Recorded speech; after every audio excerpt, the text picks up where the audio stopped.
నమస్తే friends, welcome back to my channel Bhavani ఇంటి విలువలు. నేను మీ భవానీ. మార్నింగ్ బ్రేక్ఫాస్ట్లోకి ఇలా మినపవడలను చేసుకొని తినండి. టేస్ట్ మాత్రము చాలా చాలా బాగుంటుంది. చూడండి ఎంత బాగా కనబడుతున్నాయో. చేసుకొని తినాలనిపిస్తుంది కదా. మార్నింగ్ బ్రేక్ఫాస్ట్లోకి ఎలా చేయాలో చూపిస్తాను పదండి. 1/2 kg వరకు మినపప్పును తీసుకొని 2 hours వరకు నానబెట్టిన తర్వాత మినపప్పు చూడండి చాలా బాగా నానిపోయింది. 2 ఇంచుల అల్లం ముక్కను పొట్టు తీసి పెట్టేసుకోవాలి. 1 కప్పు వరకు అన్నాన్ని తీసుకోవాలి. 1 స్పూన్ వరకు జీలకర్రని తీసుకోవాలి. 5 పచ్చిమిర్చి తీసుకున్నాను చిన్నవి, పెద్దవైతే 3 తీసుకోండి. 1 కప్పు వరకు పుదీనాని తీసుకోవాలి. 1 కప్పు వరకు కొత్తిమీరను తీసుకోవాలి. 1 కట్ట అండి, చిన్న కట్ట ఇది. 2 రెమ్మల కరివేపాకును తీసుకోవాలి. వడలల్లో ఇవన్నిటిని వేసేసుకొని వడలు చేసుకుంటే చాలా టేస్టీగా ఉంటాయి. 1/2 స్పూన్ వరకు సాల్ట్ని తీసుకోవాలి. 1/2 స్పూన్ వరకు వంట సోడాని తీసుకోవాలి. మిక్సీ కప్పు తీసుకొని మనము పొట్టు తీసి పెట్టుకున్న అల్లం ముక్కని చిన్న చిన్న ముక్కలుగా కట్ చేసి వేసేసుకోవాలి. పచ్చిమిర్చిని వేసేసుకోవాలి. కరివేపాకుని వేసేసుకోవాలి. పుదీనాని వేసేసుకోవాలి. కొత్తిమీరని వేసేసుకోవాలి. జీలకర్రని వేసేసుకోవాలి. సాల్ట్ని వేసేసుకోవాలి. మూత పెట్టేసుకొని పేస్ట్ చేసేసుకోవాలి. మరీ మెత్తగా కాకుండా కొంచెం బరగ్గానే చేసేసుకోవాలి. చూడండి ఇలా చేసేసుకోవాలి. నానబెట్టిన మినపప్పుని వేసేసుకోవాలి. వాటర్ వేయకుండానే మిక్సీ పట్టుకోవాలండి. జాగ్రత్తగా చూడండి. వాటర్ మాత్రము వేయకుండానే పిండి రుబ్బుకొని వడలు చేసుకుంటే ఆయిల్ పీల్చకుండా టేస్ట్ చాలా బాగుంటుంది.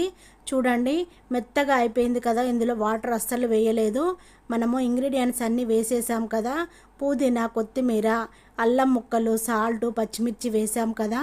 ఇలా మెత్తగా పేస్ట్లా చేసేసుకొని ఒక గిన్నెలో వేసేసుకోవాలి. అదే మిక్సీ కప్పులో మిగతా పప్పుని వేసేసుకోవాలి. కొంచెం మినపప్పుని వేసేసుకొని 1 కప్పు వరకు అన్నాన్ని వేసేసుకోవాలి. అన్నం వేసుకోవడం వల్ల వడలు చాలా బాగా వస్తాయండి. మెత్తగా పైన క్రిస్పీగా చాలా చాలా బాగుంటాయి. తిన్నా కొద్దీ ఇంకా ఇంకా తినాలనిపిస్తుంది. వాటర్ వేయకుండానే బరుగ్గా రుబ్బితే పిండి ఇలా ఉంటుందండి. చూపించాను కదా. ఇప్పుడు ఫస్ట్ రుబ్బింది మెత్తగా ఉంది కదా, సెకండ్ రుబ్బింది బరుగ్గా ఉంది. మిగతా పప్పు కూడా సేమ్ ఇలాగే రుబ్బుకోవాలండి. బరుగ్గానే రుబ్బేసుకోవాలి. మెత్తగా రుబ్బితే వడలు ఆయిల్ పడుతుంది, టేస్ట్ అంత బాగోదు. కొంచెం పప్పుగానే రుబ్బుకుంటేనే టేస్ట్ చాలా చాలా బాగుంటాయి వడలు. మొత్తము పప్పునంతా పట్టేసుకొని గిన్నెలో వేసేసుకొని 1/2 స్పూన్ వరకు వంట సోడాని వేసేసుకొని మొత్తము మిక్స్ అయ్యేలా కలుపుకోవాలి. గ్రీన్ కలర్లో ఉన్న పిండి, వైట్ కలర్లో ఉన్న పిండి మొత్తము మిక్స్ అయ్యేలా కలుపుకోవాలి. ఒక 5 minutes వరకైనా మంచిగా కలిసేలా కలుపుకోవాలి. అప్పుడే వడలు చాలా టేస్టీగా ఉంటాయి. పుదీనా, కరివేపాకు, కొత్తిమీర, అల్లం ముక్కలు, జీలకర్ర, పచ్చిమిర్చి వేసాం కదా. టేస్ట్ చాలా చాలా బాగుంటాయి వడలు మాత్రము. తిన్నా కొద్దీ ఇంకా ఇంకా తినాలనిపిస్తుంది. పిల్లలకి లంచ్ బాక్స్లో కూడా పెట్టచ్చండి. ఇంటికి గెస్ట్లు వచ్చినప్పుడు కూడా ఇలా చేసి పెట్టండి. మొత్తము మిక్స్ అయ్యేలా పిండిని కలుపుకొని మూత పెట్టేసుకొని ఒక అరగంట పాటు పక్కన పెట్టేసుకోవాలి. అరగంట తర్వాత స్టవ్ మీద ఆయిల్ని పెట్టేసుకోవాలి.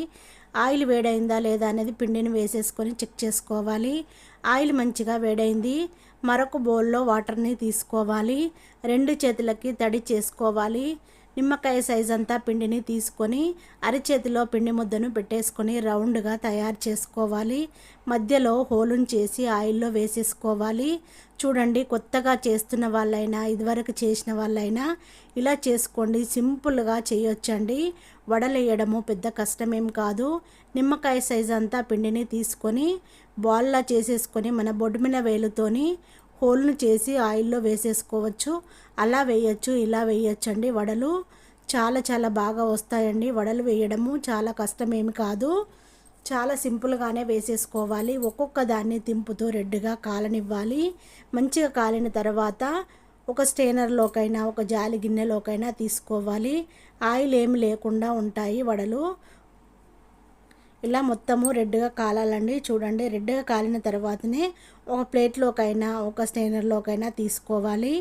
మిగతా వడలు కూడా సేమ్ అలాగే వేసుకోవాలండి. నిమ్మకాయ సైజ్ అంతా పిండిని తీసుకొని మధ్యలో హోల్లా చేసేసుకొని వడల్ని వేసేసుకోవాలి.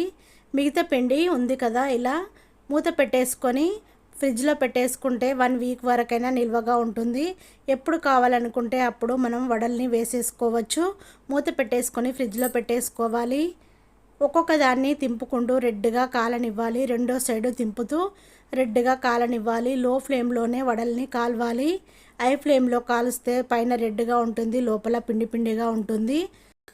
రెడ్గా కాలిన తర్వాత ఒక దాంట్లోకి తీసుకోవాలి. చూడండి ఎంత బాగున్నాయో వడలు. ఇందులోకి పల్లీ చట్నీ చేసుకొని తింటే టేస్ట్ చాలా బాగుంటుందండి. ఒక గిన్నెలో పల్లీ చట్నీ వేసేసుకొని వడల్ని వేసేసుకొని తిని చూస్తున్నాను. చూడండి ఇలా వడల్ని వేసేసుకోవాలి. చూస్తుంటేనే నోరూరుతుంది కదా, ఇంకా లేట్ ఎందుకండి, వెంటనే పప్పు నానబెట్టేసుకొని వడల్ని చేసేసుకోండి. నా వీడియో మొత్తము చివరి వరకు చూసినందుకు థ్యాంక్ యూ ఫర్ వాచింగ్ అండి. మీ ఫ్రెండ్స్ అందరికీ షేర్ చేయండి. పల్లీ చట్నీతో తింటున్నానండి, టేస్ట్ మాత్రం అద్దరిపోయిందండి. అన్నం వేయడం వల్ల మరీ టేస్ట్గా చాలా బాగున్నాయండి వడలు. నేను చేసిన ఈ వీడియో నచ్చినట్టయితే మీ వాళ్ళందరికీ షేర్ చేయండి.